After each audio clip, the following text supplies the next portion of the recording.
like the Blair Witch Ark project. So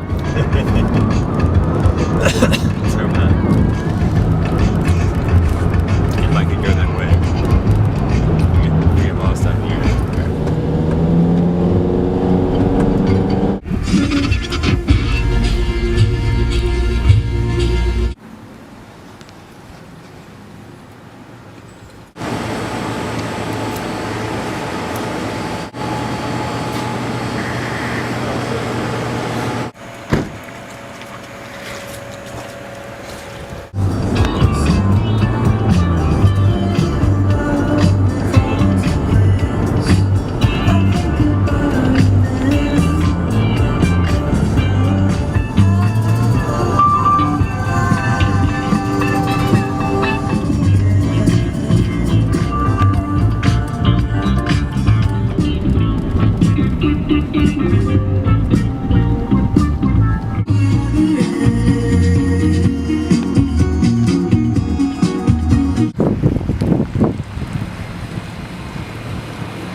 This thing is not in my inbox.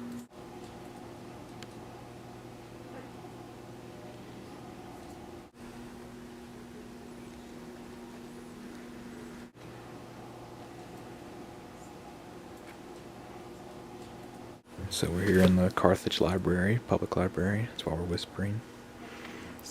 Lee County.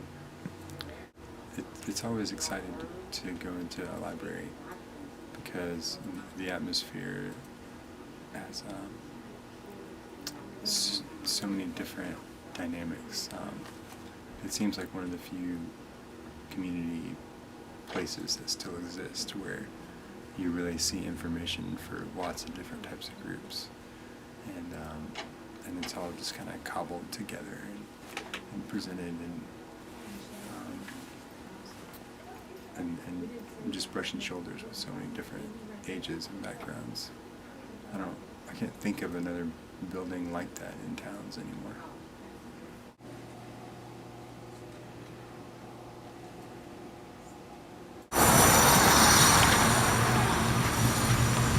In Mississippi, a lot of times we get in conversations about the more institutional symbols that, you know, are projected as our identity, and wanted to create an opportunity to have a visual conversation about, well, what are really the symbols that are kind of at the heart of individuals, you know? When we put all those together, what does that say to us?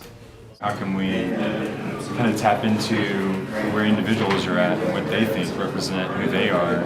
Maybe these are the symbols that are Mississippi, you know, and this dialogue between these symbols is a better representation of who we are. A lady submitted something from Richton, Mississippi that was, she said it was pine trees and water, but it was a really interesting motif, you know, of triangles and waves, you know. Yeah.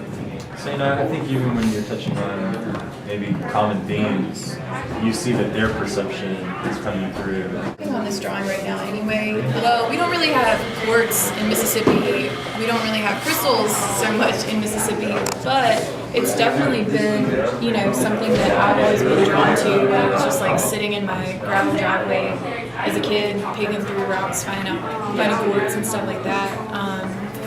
And then too, just as a symbol of kind of this awakening that I see Mississippi kind of going through right now. To me, I kind of put them in like Jackson, Starkville, and these areas and stuff because it's like, to me, the people are the gems in this state. And so I was like, well, that can be kind of the connection here for these crystals because, you know, they do represent light and sort of a, you know, they're created out of taking a very perfect pattern and out of structure and replicating that over and over and over again, and it comes out this like amazing thing.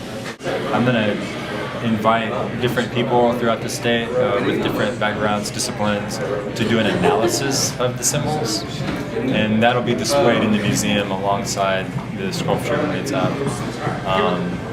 So if there's someone that comes to mind to you that you're like, this is a person who should analyze these symbols, then you know, let me know. What's always interesting to me with these community projects is it's important to show how art crosses over into so many different disciplines. I think that it's really important to show nowadays that there's not a difference between, you know, like we grew up with like art being so separate from math and science. And it's really not. And I think the symbols is sort of a good example of where that crossover exists. Even a graphic designer, you know, like I think of these symbols in modern logo design, we sort of inscribe, you know, what the ancient symbologists were using. They developed these modern day logos, like the Starbucks, you know, mermaid. All you have to do is draw a picture of it, take a picture with your iPhone, and email it to my email address.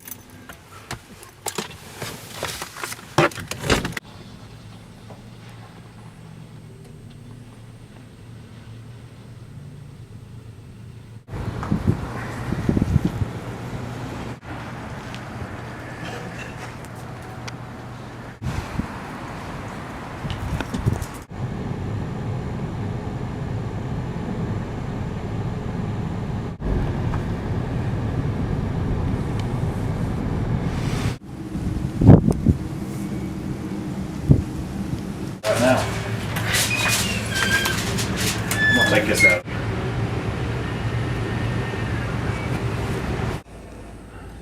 Maybe I can go in there and hang some, get old Nettleton on the map.